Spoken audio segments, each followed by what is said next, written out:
Tips on gardening postures.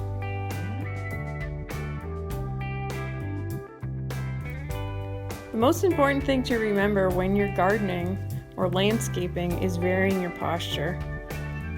You can try things like kneeling, make sure you do it on a towel or a soft surface. Squatting, make sure you have really good alignment of your spine and that you're not rounded forward.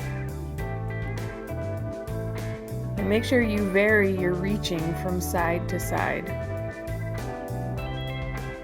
You can try a half kneel, down on one knee. Keep your reach short. Try not to reach really far away from you. Remember to keep your back as flat as you can. And just remember to always switch your arms so you're not constantly twisting to one side. Things not to do are just bending straight down and then bending straight down and reaching really far away. That will cause a lot of back pain.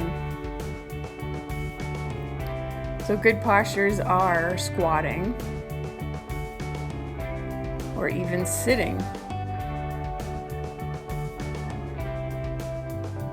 And remember to stay close to whatever you're reaching for. Keep moving all around. Movement is key and will keep your spine happy.